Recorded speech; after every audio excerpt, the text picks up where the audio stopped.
याद किए होंगे। कारक चिन्ह भी याद कर लिए होंगे। ऐसे आपकी सुविधा के लिए हम एक बार लिख भी दिए हैं। तो थोड़ा सा बेसिक हम लोगों को समझना ये है कि शब्दरूप लिखे हैं हम बालक का नहीं, लेकिन बालक के शब्दरूप में कहीं बालकम हुआ है, देख रहे हैं। कहीं बालकेन हो गया, कहीं बालकाय हुआ, इसमें कहीं बालकाभ्याम हुआ है, कहीं आप देख रहे हैं बालकेशु है, कहीं बालका नाम है। लेकिन मूल शब्द हम लोगों का क्या है? मूल शब्द है बालक। तो समझना ये है कि बालक से अगर बालकम हुआ तो उसमें क्या नया जोड़ना पड़ा। जैसे उसमें कहीं बालकम हुआ है तो मूल शब्द क्या था? मूल शब्द तो बालक था। बालक से बालकम हुआ, नया क्या जोड़ना पड़ा? म। अब ऐसे मान लीजिए कि बालक से बालकम हुआ तो आराम से क्या हो जाएगा? आराम से रामम हो जाएगा। नहीं, जैसे बालक से हम लोग बालकस्य किए, वैसे मोहन से करना होगा तो क्या करेंगे? मोहन से मोहनस्य हो जाएगा। बालक से बालकस्य तक आने में नया क्या जोड़ना पड़ा? आधा सौ और य की मात्रा। तब ऐसे ही आधा सौ य की मात्रा जोड़ेंगे तो मोहनस्य हो जाएगा। समझ रहे हैं? अगर मान लीजिए कि यहाँ पर लिखा गया है बालका नाम, इस विभक्ति में है बालका नाम, षष्ठी बहुवचन में है नहीं, तो बालका नाम के जगह अगर ये षष्ठी बहुवचन रूप मान लीजिए भारत में लगाना है नहीं, तो क्या हो जाएगा? भारता नाम हो जाएगा नहीं। अगर बिहार में लगाना होगा तो बिहारा नाम हो जाएगा। समझ रहे हैं? तो मूल शब्द क्या है? बालक। अब बालक से ही ये नया शब्द बनाया गया है। जैसे ये बालक से बालकात बना है, नया क्या जोड़ा गया?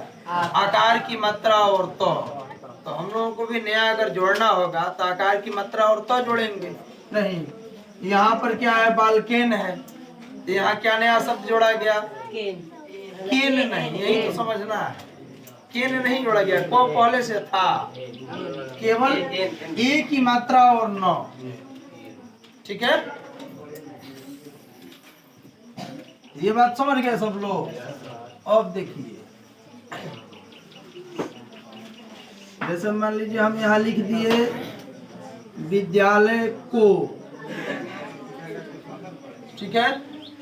तो यहाँ देखिए कर्ता ने कर्म को, दिख रहा है? ये किस विभक्ति का है? द्वितीया का है।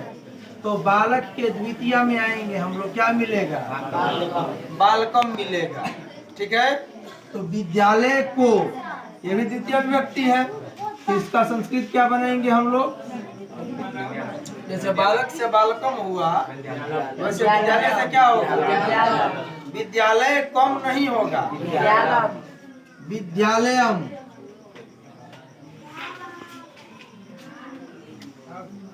विद्यालयम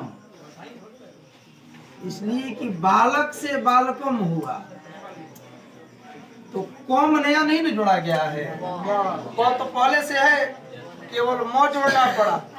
तो विद्यालय में भी केवल म जोड़ेंगे, हलंत करके नहीं।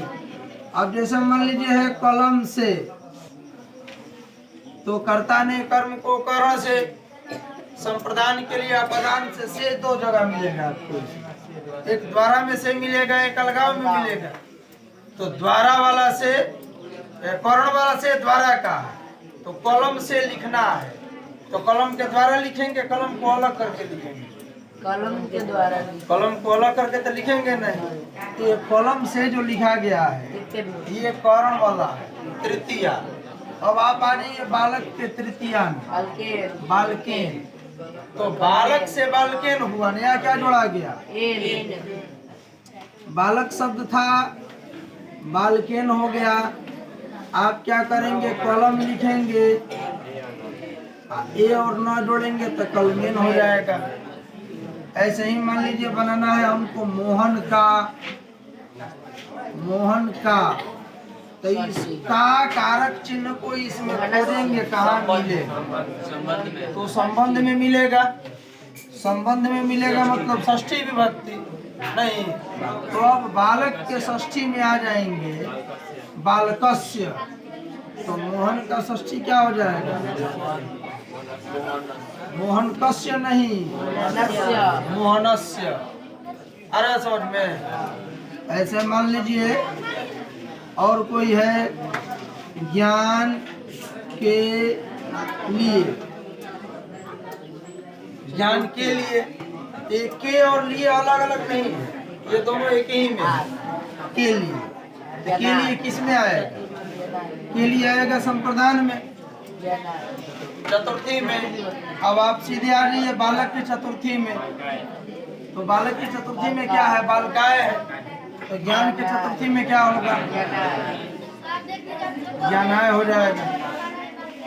बात समझ में आ रहा है? बना लीजिएगा ऐसे।